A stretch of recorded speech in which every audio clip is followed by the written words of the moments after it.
Hello and a warm welcome to Joy News Today. My name is Samuel Kojo Brace. It's your home of independent, fearless and credible journalism. We're live on DSTV channel 421, GoTV channel 144 and around the globe at myjoyonline.com.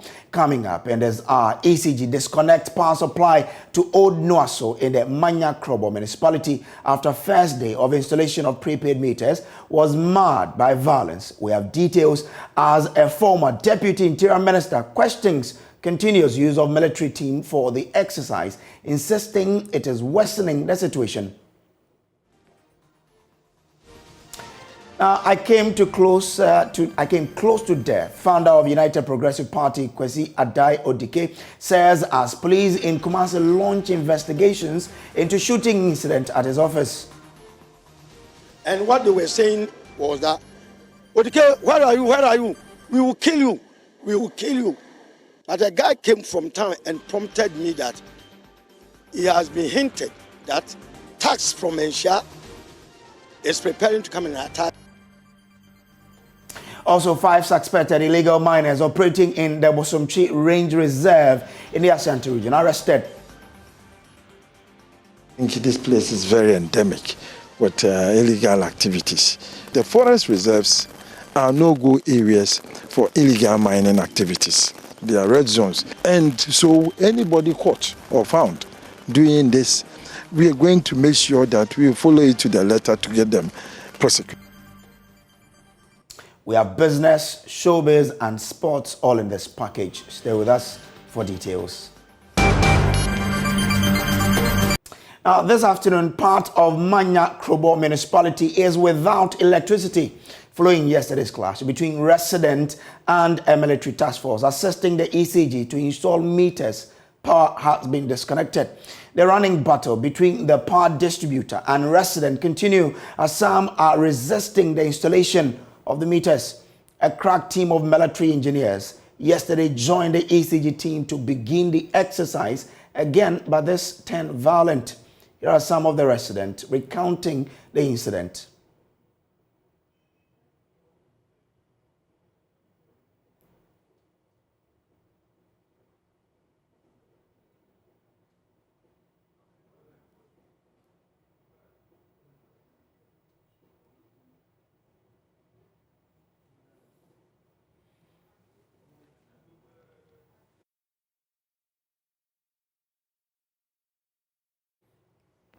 So what you're seeing on your screens now happened yesterday where the resident protested the installation of prepaid meters and they were meted on with, the soldiers were assisting the ECG to undertake the operation, installation of meters, meted onto these residents, some of these harsh treatment, marks of which you're seeing some on the bodies of some of the residents there. Someone with the hand broken, some with a bruised eye.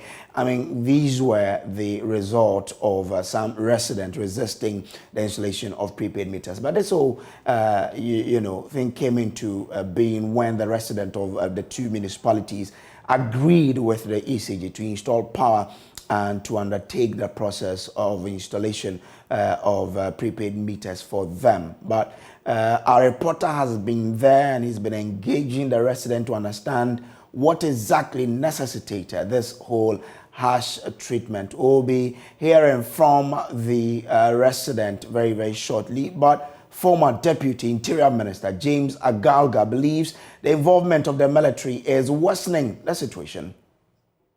Vandalism per se is not an issue, or if you like, an act of indiscipline which should necessarily overwhelm our police service. I don't think so.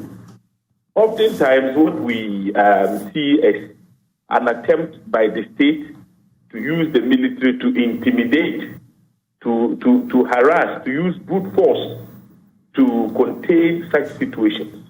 I do not think that acts of vandalism should overwhelm our police service. I don't think so. By their training, I think our police are able to contain some of those riotous behavior by people, or if you like, citizens of our country.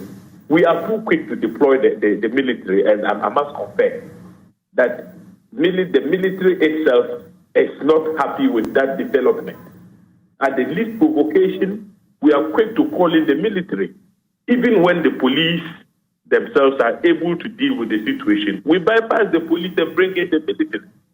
So I think we need to review how and when we deploy the military to take over policing duties in this country. Now, security analyst Professor Vladimir Enchidanso, however, says the history of the area leaves the state with little choice but to utilize the military to maintain peace. When the police are overwhelmed, there's no way, no amount of witch oppress will stop the military coming in. Because if they don't, what will happen is that there will be complete anarchy. And yes, they've been trained to shoot and kill, or as you put it. But they've also been trained as to how to handle riots and such situations. But when they also go and they are being overwhelmed, there's no way they will stop shooting at people. It's everywhere in the world. So we don't have to antagonize them in any way. We don't have to create a situation where they really have to be or act like they were in the battlefield. In this situation, there is a history to it. There is a history to the riotous nature of the area.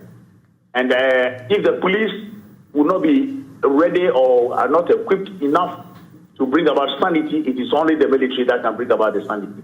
It's unfortunate that at any time the military is brought in our country, there is something untoward. There is something that creates a condition for some casualties, etc., etc. But as I'm saying, this is not the first time. It will not be the last time the military will be brought in. So you cannot hear from some of the residents who have been narrating what happened to Joy News.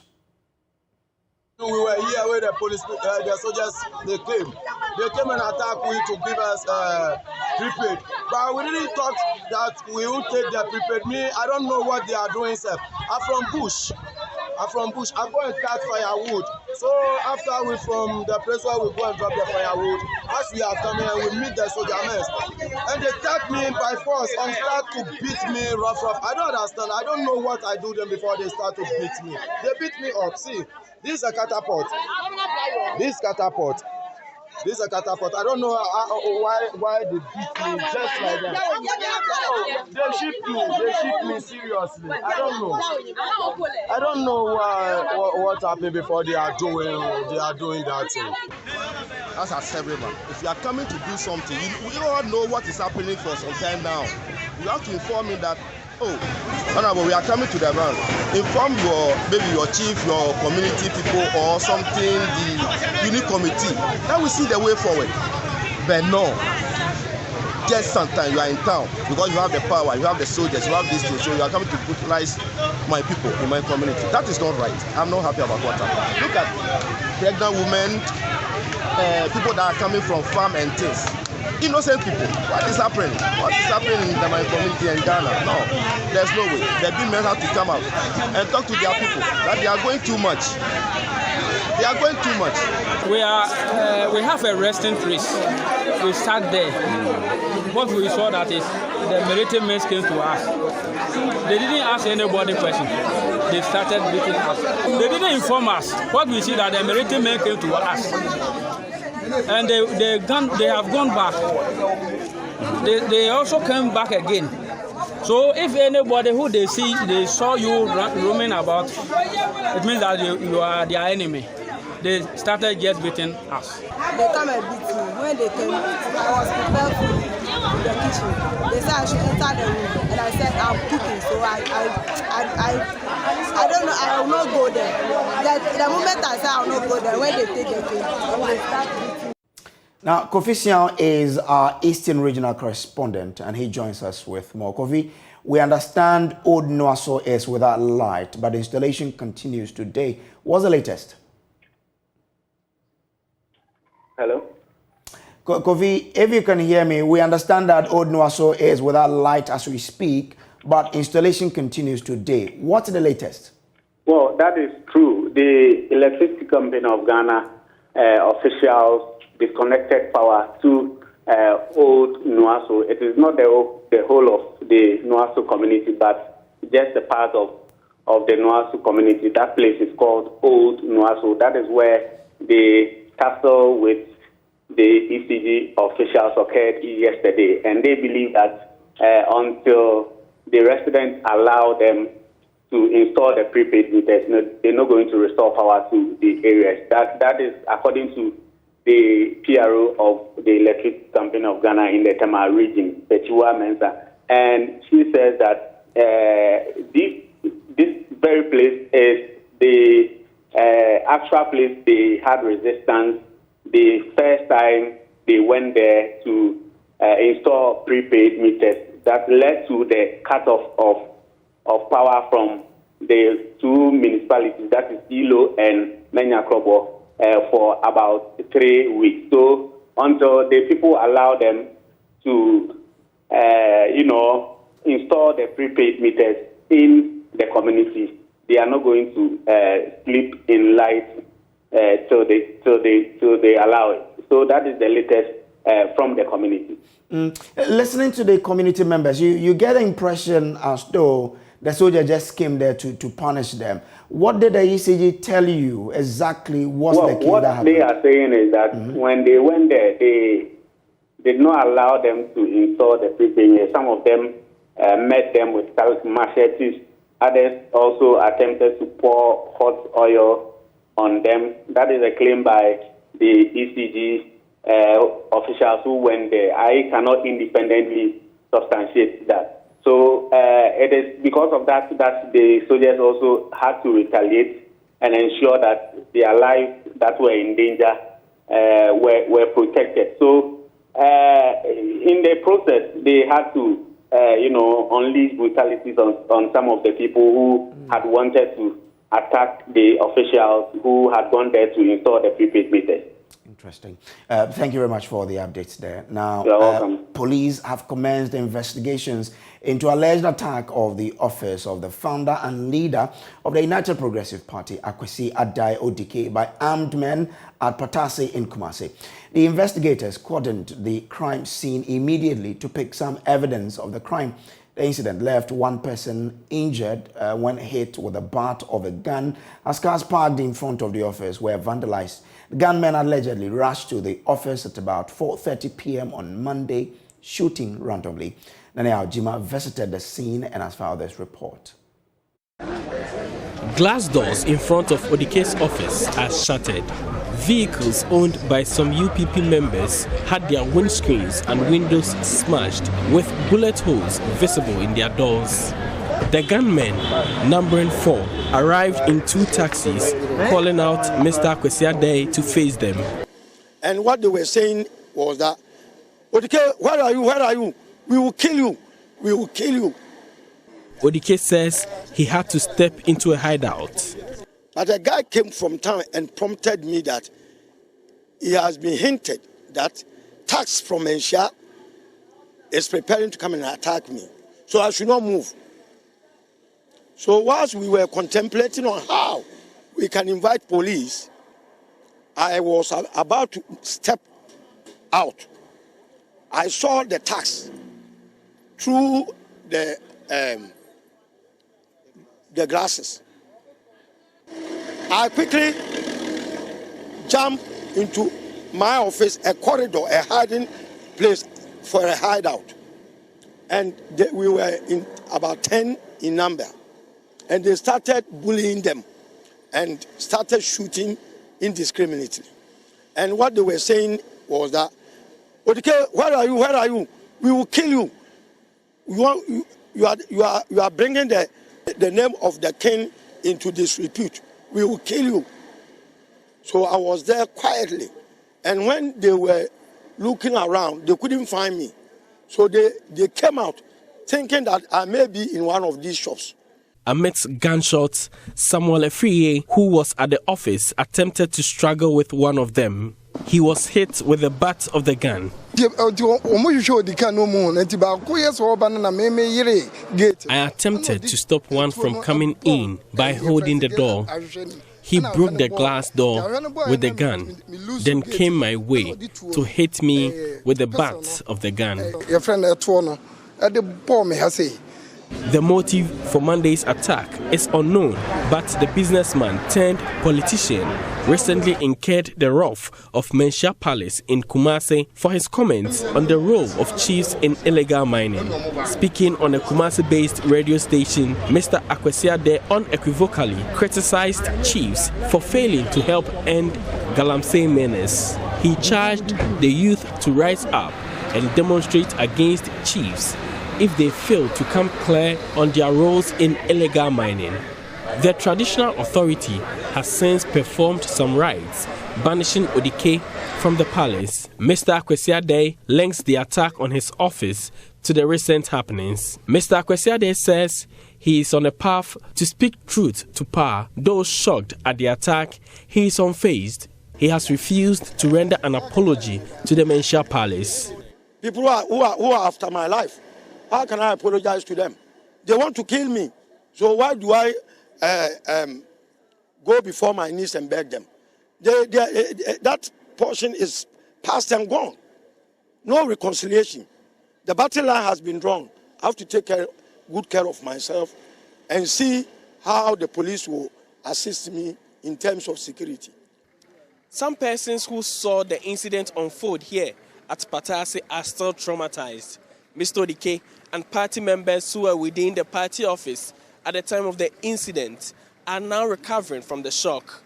As you can see, policemen are still on the ground trying to gather some evidence for further investigations. Now, he says they will have to strategize on how to take care of their security from now. For Joy News, Nanaya Ojima reporting. Now, government says it is winning the fight against illegal mining in forest and river bodies. Deputy Minister of Lands and in charge of forestry, Benito Owusu-Bio, says though the government is yet to totally eradicate the illegal activities, the fight will continue unabated. His comment comes as a task force of the Forestry Commission arrested 5 suspected illegal miners operating in the Bosomtwi Range Reserve in the Ashanti region. Interior of our security desk reports the Bosomtwi Forest has been attractive to illegal miners in recent times. The Bosomtwi Range Reserve has in the last 2 years survived 4 illegal mining attacks.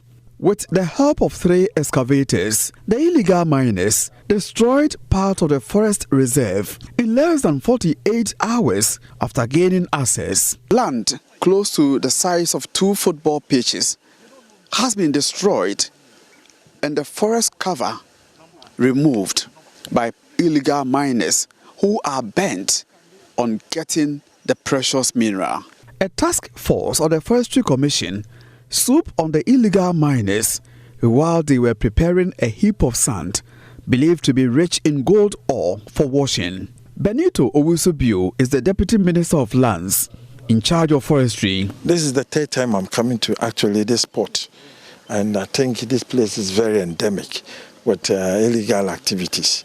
The forest reserves are no-go areas for illegal mining activities. They are red zones. And so anybody caught or found doing this, we are going to make sure that we follow it to the letter to get them prosecuted. We'll be praying to the district judiciary to expedite action on the cases. Authorities at the Forestry Commission lament the high cost of sustaining the fight against illegal mining in forest reserves. Chief Executive John Aloti counts the spate of devastation. Until the last decade, the focus has been on illegal logging, prevention of fire outbreak, and also looking at the livelihoods. But now we have to deal with illegal mining. It's become even bigger because the impact is more pronounced than illegal logging. Because illegal logging, you would harvest the mature trees that have economic value. So you still have the forest there, although the quality would have gone down. But this time with the illegal mining, what it means is that you're clearing the whole, all the trees, both young and old, and then it impacts on the soil too. You know, you turn the topsoil, you can't find the soil again, and then it's going to impact on the water as well. This is River Minty. It is crystal clear upstream here. But down there, it has been destroyed by illegal miners. Mr. Owusu-Bio, who wants fringe communities to support the fight against illegal mining in Forest Reserve, says government is winning the fight against illegal mining. The district security, the district assembly, they must be up in doing because they are here. We in Accra cannot come here all the time. They must be up in doing. They must cooperate with our district managers on the ground, and that will help to stem the tide and the wave of illegal mining activities. But we are winning. It's not a one-day fight. This fight will not end today as I stand here. It's going to take some time. From Kumasi, for Joy News, Ohime reporting. Ohime joins us on Zoom with more on this story. Now, Ohime, what exactly did he say they have done to warrant the assertion that government indeed is winning the fight against Galamsey? Thank you, Kojo. According to the Deputy Minister in charge of forestry at the Lands Ministry, Benito Owusu-Bio, he argues that government has over the few months introduced speed boats on some of the rivers in Ghana where the activities of illegal miners have been endemic, and that with the introduction of the speed boats, it has contributed immensely to clamping down on the illegal mining activities. And he also mentioned the inauguration of the district mining committees, which has been done across the country. This, he says, will help in regularizing the activities of community mining sites that they have introduced in almost all the districts and municipalities across the country. Besides, he also talked about the fact that more personnel from the security agencies are being recruited to help in the fight against illegal mining. Though he admits the fight is not ending anytime soon, but he says government has been on top and government, he says, is winning the fight. Thank you very much, Ohime Teria there. Now, President Akufo-Addo has assured the chiefs and people of Wala traditional area that he was going to redeem all pledges made during his visit to the region. Nana Addo Dankwa Akufo-Addo, responding to several concerns in the speech of the Wala overlord, said he was not going to renege on those pledges. Joy News Upper West Regional Correspondent Rafik Salam reports on day 2 of the tour of President Akufo-Addo to the Upper West region. President Akufo-Addo began his second day tour of the Upper West region at the One House Palace, where he called on the overlord of the Wala traditional area, Naf Hussein Sidi Pilipo IV. Speaking on behalf of the overlord, Jempena Kadir Ibrahim commended President Akufo-Addo for redeeming some pledges he made in his last visit before presenting what he described as basket of requests. The administration of the Wa Senior High School has serious challenges gathering the students under one roof since the age-old assembly hall, which was built to accommodate about 200 students, cannot contain the almost 2,000 student population of today as a result of your flagship senior high school policy.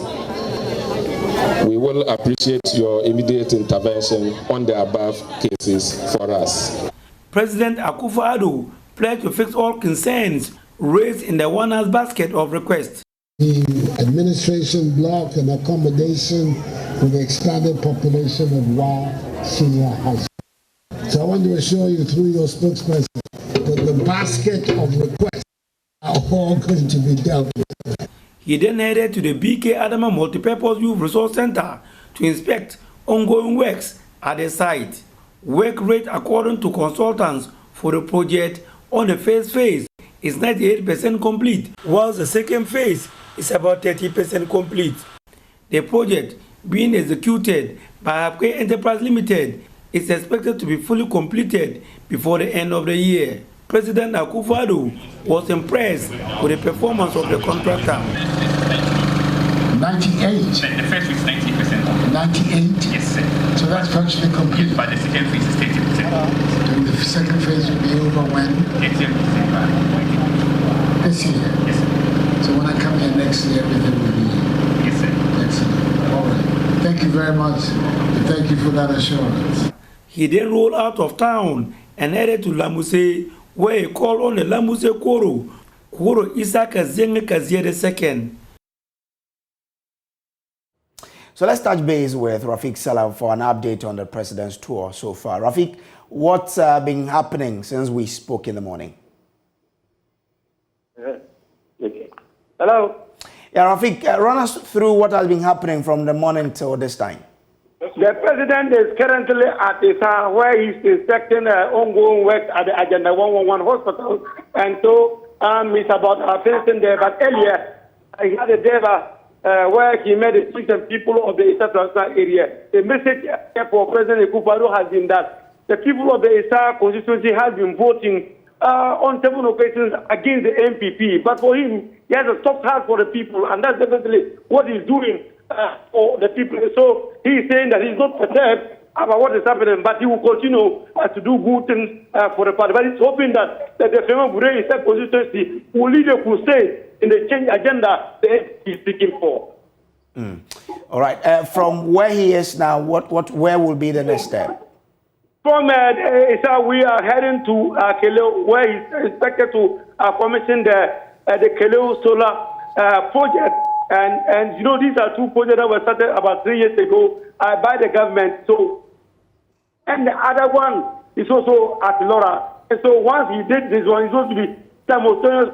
And then after that, the president will head staff to the West District, precisely where he's expected to meet decent people of the area, and then also inspect ongoing work on the Agenda 111 project. Let me tell you that the Agenda 111 project in that region, 5 are being constructed here in this project, and it's massive. And the president is currently going around trying to see things for himself and see what advice that he will get for those projects to be completed before the end of his term. All right. Thank you very much. That's Rafiq Salam there, who is on the president's tour of the Upper West region. You're also watching the Joy News today on the Joy News channel. Let's move on to other stories. We understand that there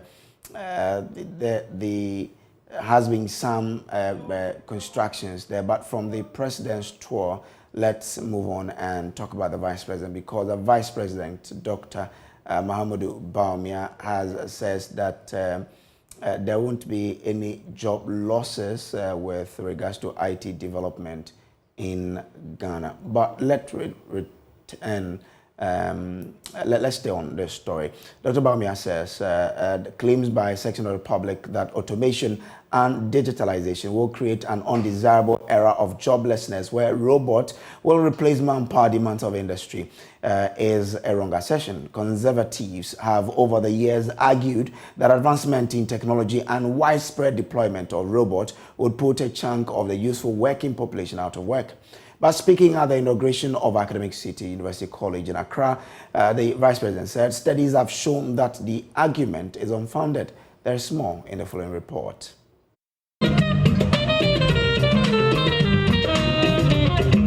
The Academic City University College is among the very few on the African continent that run programs in artificial intelligence, a feat the Vice President described as a critical need in meeting the demands of the fourth industrial revolution. Despite speculations by conservatives that advancement in ICT and widespread deployment of robots would put a lot of human resource out of work, Dr. Bawumia argued that contrary to those claims, surveys have showed that highly digitized establishments increase staff numbers. I'd like to take this opportunity to congratulate Academic City for being the first institution in the region to offer a bachelor's program in artificial intelligence and other forward-thinking programs, such as robotics and biomedical engineering.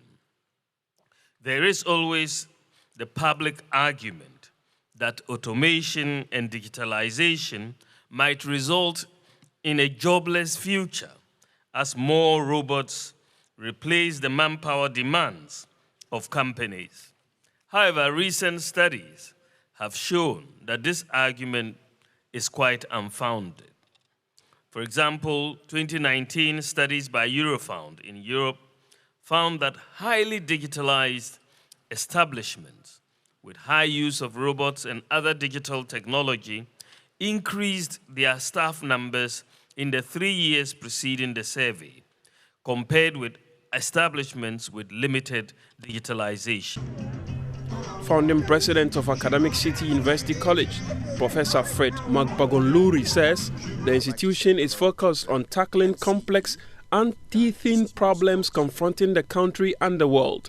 According to him, advancements in every civilized society largely rely on artificial intelligence and ICT.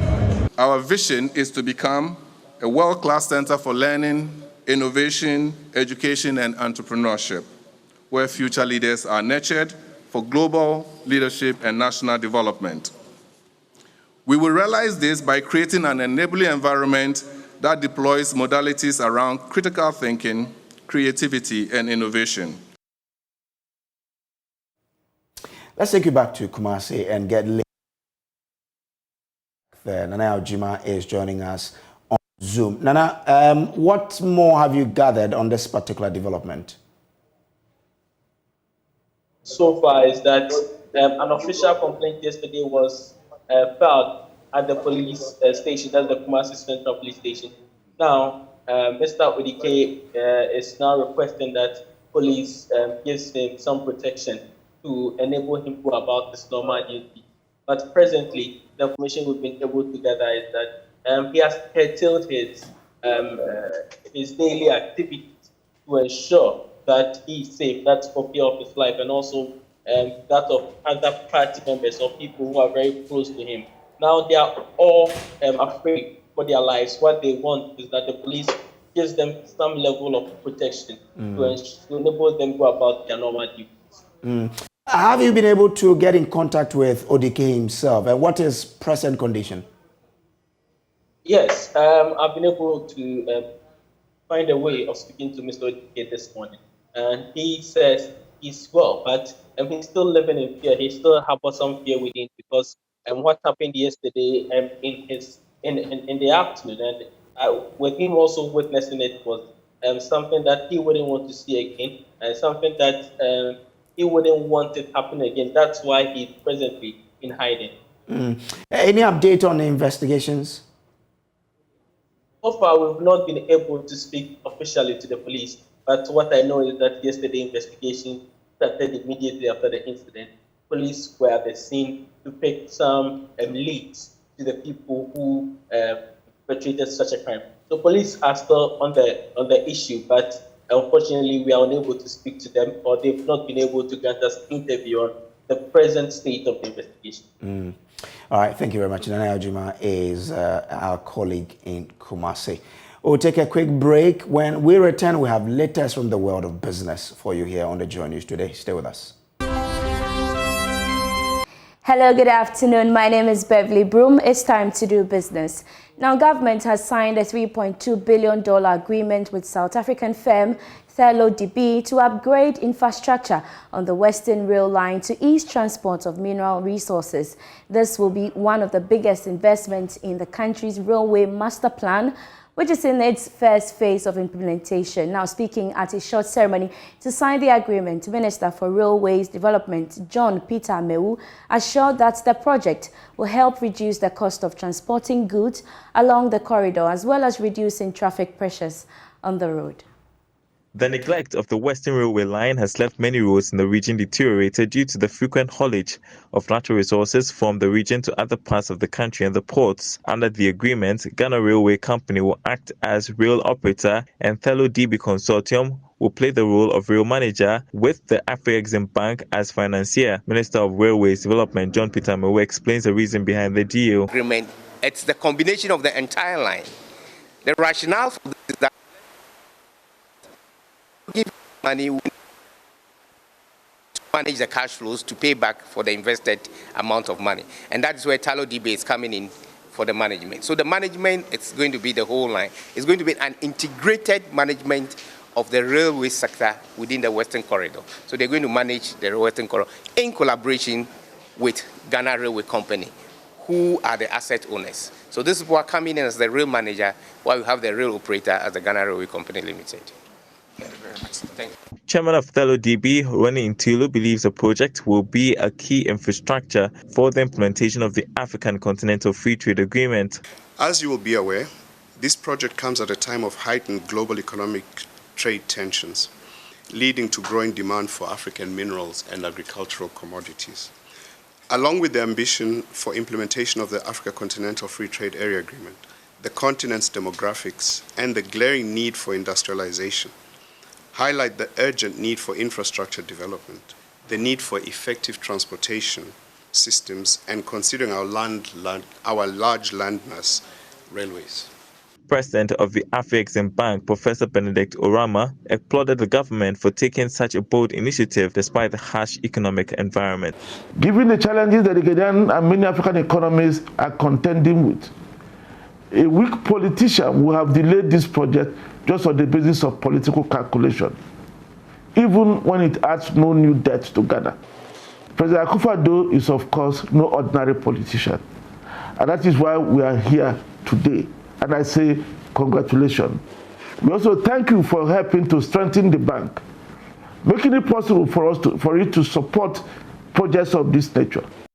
In less than 24 hours, the much-anticipated EcoBank Joy News Habitat Fair will kick off at the Accra International Conference Center from Wednesday to Sunday, 8 a.m. to 8 p.m. daily. One of the exhibitors and one of Ghana's top real estate company, Gold Key Properties Limited, says its new projects, which will be at Chado, Jolu and Cantonment, will give homeowners real comfort and affordable luxury. One of its complemented projects is the Cantonment City, which boasts of an apartment offices like PwC Towers, the Ernest and Young buildings, and more. Maxwell Agbagba has more in this report. The countdown to the 13th edition of the EcoBank Joy News Habitat Fair is on. Remember that event is taking place from the 24th to the 28th August on the theme Home Ownership, Where You Live Matters. Today we are at the premises of Gold Key Properties Limited. And I have here with me Satar. Is it Satar? Yes, okay. Satar. Satar, yes. Okay, yeah. So Cantonment City Apartments is one of the residential blocks we have within our Cantonment City, which is a mixed-use development that Gold Key has embarked on. So Cantonment City is an enclave where we hope people can live, work, play, shop, and do everything that they're supposed to do. So to my left here, you see PwC Tower, which is an office complex that houses PricewaterhouseCoopers and then other tenants in it.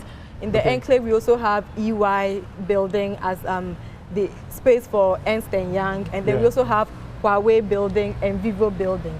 So we have commercial properties within the enclave, and we are having residential properties as well. And this is the maiden residential block that we've put up already. We are also putting up the Cantonment City Tower, which is just across the street, but then we still have units in there for sale as well. And then we are going to add on to the enclave a multi-story car park and then a retail shopping center as well. For here, is it for permanent stay or temporary stay? Okay, so we have people who have bought units here and they live in them. We also have people who have bought for investment purposes. So for those who have bought for investment purposes, we manage it on their behalf where we get them tenants and then they earn rental income. So for now, we just have a few units here for rent, and then if anyone is looking for a furnished 1-bedroom or 2-bedroom for rent, they should come to Cantonment City.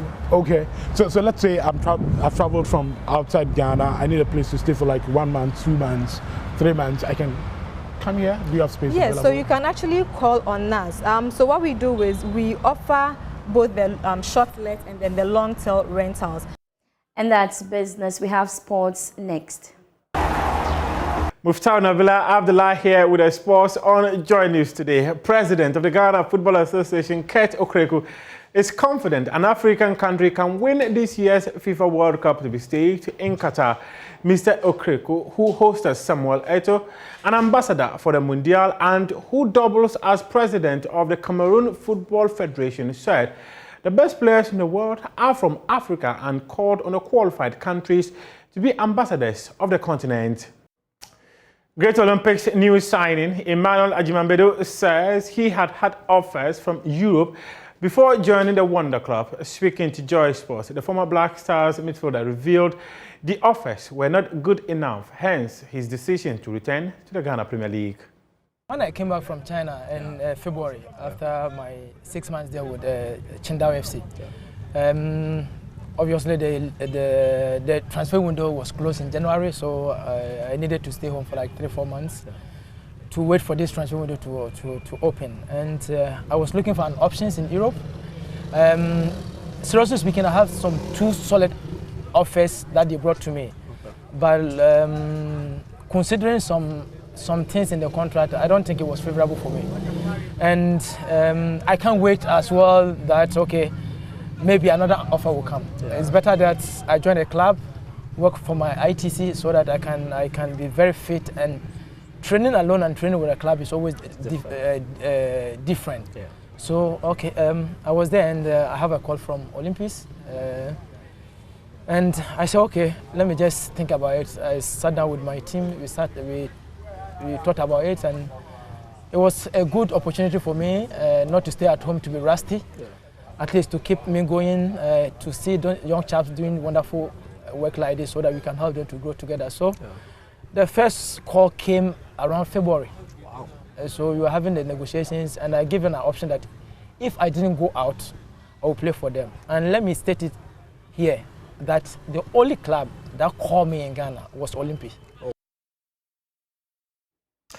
That's your sports for now, but we do have more sports stories on myjoyonline.com and also 2 p.m. when we come your way with Sports Today. So let's do some showbiz now. And reggae and Afro dancehall artist Stonebwoy says he was hit hard by Tiny's reactions after paying off a supposed debt. So when Tiny just went on that hard, it hit me because see somebody with an open heart and that, but I didn't take it too deep. It only now closed it for me where he really stands.